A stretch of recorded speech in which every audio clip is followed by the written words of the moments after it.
So,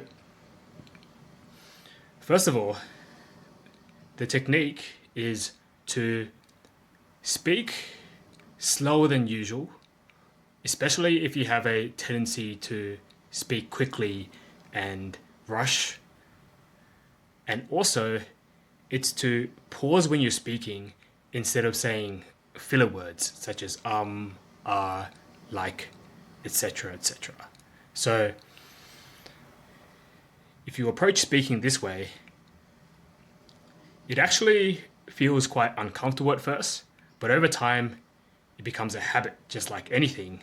And it really makes us better communicators and presenters